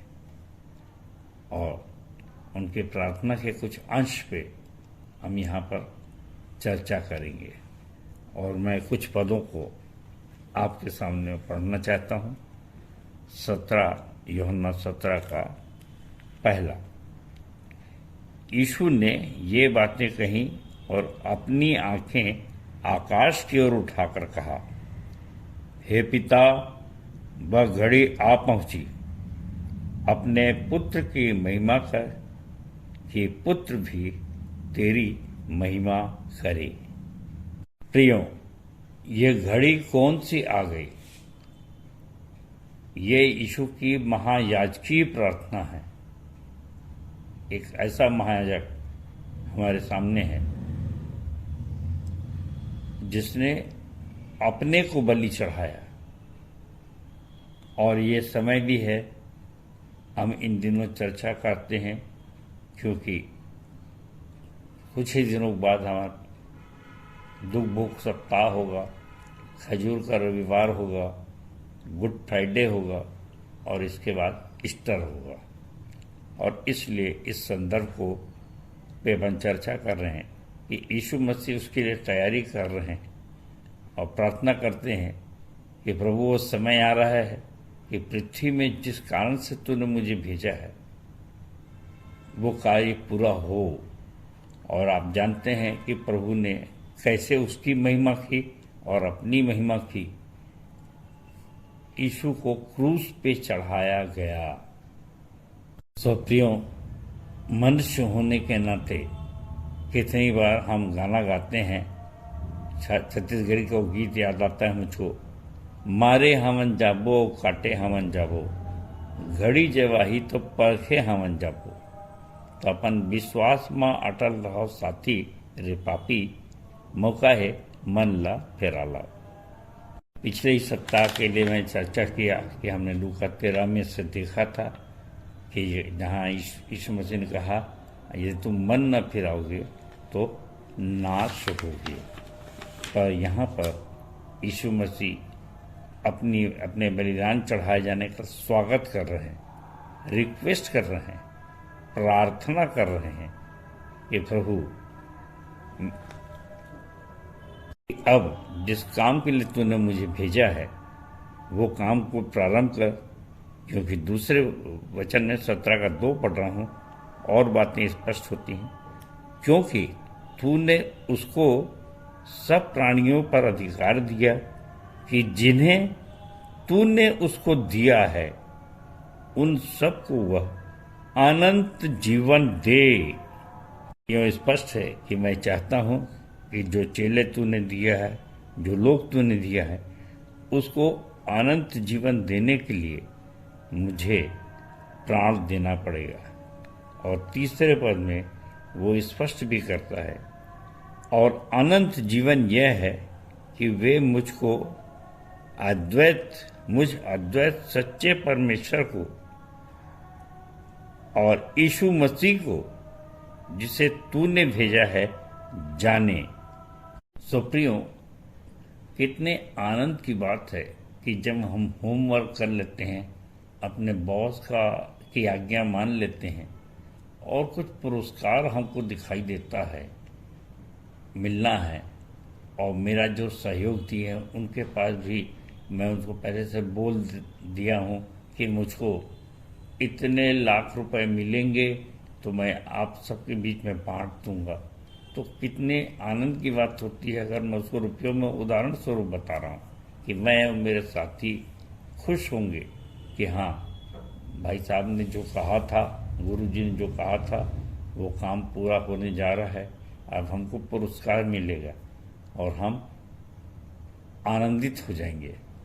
सो प्रियो, ये कुछ ऐसी स्थिति है, परंतु मौत की बात है, क्रूस की बात है, पर कितने उमंग से यीशु मसीह आगे बढ़ रहे हैं और बता रहे हैं कि जो काम तूने मुझे दिया था वो कंप्लीट कर दिया हूँ भाई। पर पिता परमेश्वर अब 6वें पद में लिखे, मैंने तेरा नाम उन मनुष्यों पर प्रकट किया जिन्हें तूने जगत में से मुझे दिया। वे तेरे थे और तूने उन्हें मुझे दिया और उन्होंने तेरे वचन को मान लिया है। सारी बातें, और कितने आनंद की बात है 8वें पद में, क्योंकि जो बातें तूने मुझे पहुंचा दी मैंने उनको पहुंचा दिया और उन्होंने उनको ग्रहण किया और सब सच सच जान लिया है कि मैं तेरी ओर से निकला हूं और प्रतीति कर ली है कि तू ही ने मुझे भेजा है। मैं अपने से और आपसे भी कहता हूं कि कितने आनंद की बात होती है, और चूंकि मैं 70 पार कर चुका हूं और आप सब जानते हैं, बुजुर्ग हो जाने के बाद हम जानते हैं कि हमारे जीवन के दिन गिने हुए हैं, अब हमको कभी न कभी संसार को छोड़ना है। लेकिन कितना आनंद होता है कि पौलुस कहता है कि जी चाहता हूं कि कुछ करके अपने प्रभु यीशु मसीह के पास चले जाऊं, अपने मित्र के पास चले जाऊं, परंतु उसकी आज्ञा है, इसके कारण से मुझको तुम्हारे साथ रहना पड़ रहा है क्योंकि कुछ और काम शेष है। सो एक उमंग है, एक उत्साह है कि अनंत जीवन है क्या और कैसे हम अनंत जीवन में प्रवेश करेंगे, और कैसे हमारे मित्र ने कहा है, यीशु ने, जहां मैं रहूंगा वहां तुम रहोगे। अब इसी उमंग की बातों में 10वां पद देखिए कि जो कुछ मेरा है वह सब तेरा है और जो तेरा है वह मेरा है, इनसे मेरी महिमा प्रकट हुई है। आपको उड़ाव पुत्र लूका 15 याद हो रहा है। जब उड़ाव पुत्र आता है तो क्या बड़े बड़े पुत्र को समझाते हुए क्या करता है कि पिता कहता है कि बेटा जो मेरा है वो तेरा है। सो प्रिय, कितने आनंद की बात है, कितनी उमंग है, कितना उत्साह है यीशु मसीह को।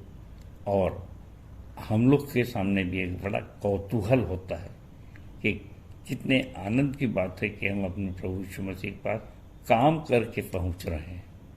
तो इसके लिए 3 प्रार्थना और बताना चाहूँगा। पहला 11वां पद का है कि देखिए यहाँ लिखाया है, मैं आगे को जगत में न रहूँगा परंतु ये जगत में रहेंगे और मैं तेरे पास आता हूँ। हे पवित्र पिता, अपने उस नाम से जो तूने मुझे दिया है उनकी रक्षा कर कि वे हमारी नहीं एक हों। ये हमारी कौन है? जैसे मैं, पिता, पुत्र, पवित्र आत्मा एक हैं, वैसे इनमें भी आपस का प्रेम हो, एक हो। सो प्रियो, आज के संदेश का एक विशेष भाग ये है कि 11वां पद अपन ने पढ़ा, 20वां और 23वां, यहाँ पे 3 जगह है कि यीशु मसीह प्रार्थना कर रहे हैं कि वो आपस में एक रहें, लड़ाई झगड़ा न करें। और अपन अच्छे से जानते हैं 2 बातें। एक तो श्रेष्ठ प्रेम के लिए है, पहला पत्रस 4:12 में लिखा कि हमारे को कैसे सिद्ध प्रेम करना है, और यहाँ पर पहला पत्रस 4:8 का, क्योंकि सब में श्रेष्ठ बात यह है कि एक दूसरे से अधिक प्रेम रखो, क्योंकि प्रेम अनेक पापों को ढांप देता है। अक्सर ये बार बार मैं कविता इसलिए कहता हूँ, हमारे कुशवाहा भाई की कविता ये, और बड़ी शानदार है कि आपस के लड़ाई झगड़े यही पहली हार है। प्रेम में रहता सदा उजाला, होता नहीं अंधकार है। आपस के प्रेम से ही अनंत जीवन मिलेगा मेरे और आपको, क्योंकि ढांप देता है प्रियो प्रेम अनेक पाप को। आप सब जानते हैं पहला यूहन्ना 4:12, जहाँ लिखा है कि परमेश्वर को कभी किसी ने नहीं देखा। यदि हम आपस में प्रेम रखें तो परमेश्वर हम में बना रहता है और उसका प्रेम हम में सिद्ध हो गया है। तो देखिए यीशु मसीह कितने चिंतित हैं और क्या मांग रहे हैं। हम यहाँ पे 20वें और 23वें पद में देखें, जहाँ लिखा कि मैं केवल उन्हीं के लिए विनती नहीं करता, परंतु उनके लिए भी जो इनके वचन के द्वारा मुझ पर विश्वास करेंगे, कि वे सब एक हों। 23वां पद, मैं उनमें और तुम मुझ में, कि वे सिद्ध होकर एक हो जाएं, और जगत जाने कि तू ही ने मुझे भेजा, और जैसा तूने मुझसे प्रेम रखा वैसा ही उनसे प्रेम रखा। तो कैसी सुंदर प्रार्थना है। और यहाँ पर देखिए 19वां पद में यीशु मसीह कहते हैं कि और उनके लिए मैं अपने आप को पवित्र करता हूँ, ताकि वे भी सत्य के द्वारा पवित्र किए जाएं। तो प्रियो, हमने यहाँ पर देखा कि कैसे यीशु मसीह ने 1 से 5वें पद में स्वयं के लिए प्रार्थना किया, फिर 6 से 19 पद में चेलों के लिए प्रार्थना कर रहे हैं, और तीसरे 20 से 25 पद में विश्वासियों के लिए प्रार्थना कर रहे हैं, नए विश्वासियों के लिए। और इन सब में सारा संक्षेप ये है कि प्रभु, यदि ये आपस में कहीं लड़ तो गए तो सारी मेरी मेहनत कुछ भी नहीं, मैं क्या दिखाऊंगा, क्या मुंह लेकर आपके पास आऊंगा। परंतु जब वे आपस में प्रेम करेंगे तो कितने आनंद की बात होगी कि अपन ने देखा पहला यूहन्ना 4:12 कि तुम आपस में प्रेम करो तो मेरा प्रेम उसमें सिद्ध हो जाएगा। और यदि आपस में तुमने प्रेम नहीं किया तो तुम्हारे गुरु की बदनामी होगी। क्या यही सिखाया गुरु जी ने? क्या यही सिखाया यीशु मसीह ने? उसने तो सिखाया अपने दुश्मन से प्रेम करना, और पता लगा हम आपस ही में एक दूसरे से लड़ रहे हैं। क्यों, मैं ज़्यादा बुराई नहीं करता, लेकिन आप देखिए जिन चर्चेज में आपस में लड़ाई हो रही है, तो यीशु मसीह की आत्मा, परमेश्वर की आत्मा कितनी दुखित होती होगी। और इसीलिए अंत में 13वां पद पढ़ना चाहूँगा। परंतु अब मैं तेरे पास आता हूँ और ये बातें संसार में कहता हूँ कि वे अपने में मेरा आनंद पूरा पाएं। तो प्रियो, आनंद तो हम कई तरीके से मनाते हैं, चाहे त्यौहार हो चाहे जन्मदिन हो, लेकिन जब अक्सर मैं जन्मदिन में मृत्यु की बातें करता हूँ और जैसे लिखाया है सबोपदेशक 7:1 में कि अच्छा नाम अनमोल इत्र से और मृत्यु का दिन जन्म के दिन से उत्तम है।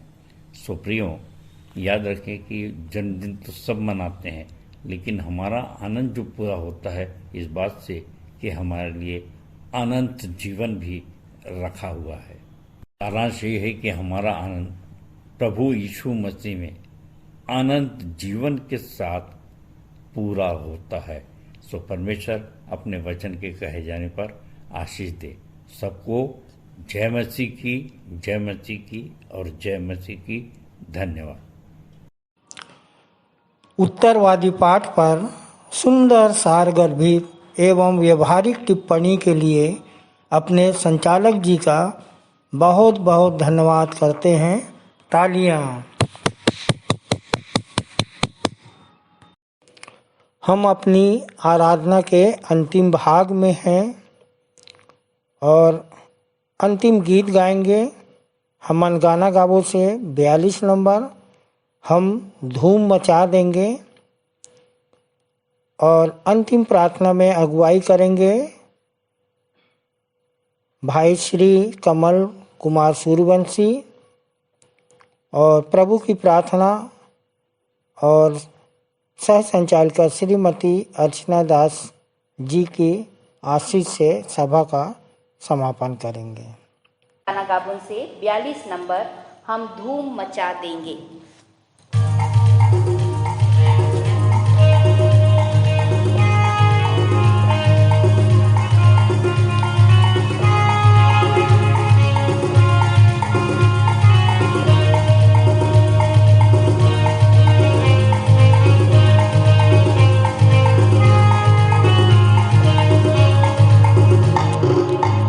हम धूम मचा देंगे, हम धूम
सभी को जय मसीह। मेरा नाम कमल कुमार सूर्यवंशी है और मैं नरोती कापा कलिसिया से आता हूँ।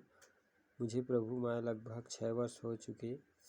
मेरे प्रभु में आने का कारण यह है कि मुझे सिकलिंग हो गया था और यहीं की प्रार्थना से मैं बचा, और जैसा मैं बचा हूँ वैसे दूसरों को आज बचाने का प्रयास करता हूँ। परमेश्वर पिता का धन्यवाद हो कि मुझे अंतिम प्रार्थना करने का ऐसा सुंदर अवसर मिला है। मैं इस बात के लिए परमेश्वर पिता का और अपने अगुओं का धन्यवाद करता हूँ।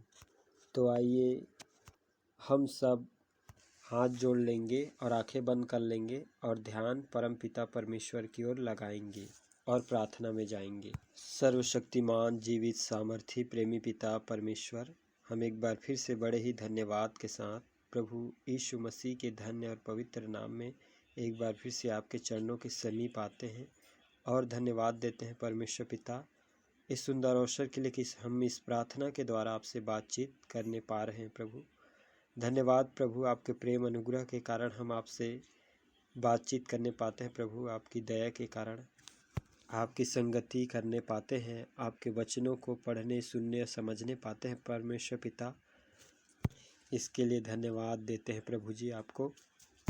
प्रभु जी आज हमने आपके वचनों से सीखा कि आपने कैसे दुख उठाने के दिनों में अपने चेलों के लिए, अपने विश्वास करने वाले लोगों के लिए महायाज की प्रार्थना की प्रभु, कि तूने कहा कि हे पिता, मैं उनके लिए विनती करता हूँ, संसार के लिए विनती नहीं करता, परंतु उन्हीं के लिए जिन्हें तूने मुझे दिया है, क्योंकि वे तेरे हैं। प्रभु आपने संसार के लिए विनती नहीं की, परंतु हमारे लिए विनती की, क्योंकि संसार ने आपको नहीं जाना, परंतु आपने हम पर अपनी महिमा प्रकट की। हम आज जितने लोग विश्वासी मंदिर में आए हैं प्रभु जी, रजिस्टर में अपने नाम दर्ज कराए हैं, उनके लिए प्रार्थना करते हैं पिता कि उनकी समस्याओं को दूर करना और उनकी मनोकामनाओं को पूरा करना। आज की आराधना में प्रार्थनाओं का किया जाना, गीतों का गाया जाना, व संदेश व वचनों का पढ़ा जाना, भेंटों का चढ़ाया जाना परमेश्वर पिता, व प्रभु भोज, सब कुछ आपको सुखदायक सुगंध के रूप में ग्रहण योग्य हो। आज की आराधना में शुरुआत से लेकर अंत तक प्रभु आप हमारे साथ रहे, हम इस बात के लिए धन्यवाद करते हैं। और इस सप्ताह आपने हमें संभाला प्रभु जी, आने वाले सप्ताह में भी आप संभालिएगा, ताकि हम सब विश्वासी भाई बहन एक बार फिर से मिलकर आपके बड़े नाम का धन्यवाद कर सके। सारी बातों के लिए धन्यवाद प्रभु, आपने प्रार्थना सुना इसके लिए भी धन्यवाद। और बड़े ही धन्यवाद के साथ इस छोटी सी प्रार्थना को अपने जीवित उद्धारकर्ता प्रभु यीशु मसीह के धन्य और पवित्र नाम में मांगते हैं, आमीन आमीन। हे हमारे पिता, तू जो स्वर्ग में है, तेरा नाम पवित्र माना जाए, तेरा राज्य आए, तेरी इच्छा जैसे स्वर्ग में पूरी होती है, वैसे ही इस पृथ्वी पर भी पूरी हो। हमारे दिन भर की रोटी आज हमें दे, और जैसे हमने अपने अपराधियों को क्षमा किया है, वैसे ही तू भी हमारे अपराधों को क्षमा कर, और हमें परीक्षा में ना डाल, परंतु बुराई से बचा, क्योंकि राज्य, पराक्रम और महिमा सदा तेरे ही है, आमीन।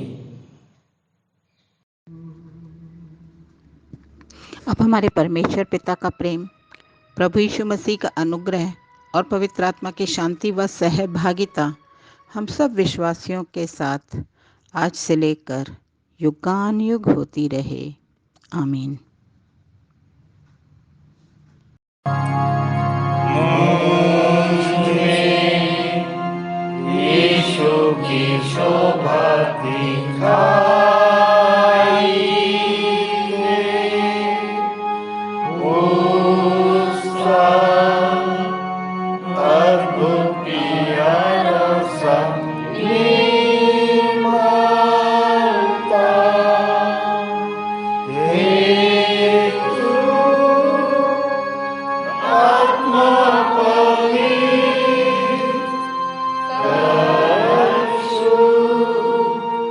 मेरा शरीर मुझ में यीशु की शोभा दिखाई दे। आमीन, आमीन। आप सबको जय मसीह की। जय मसीह की।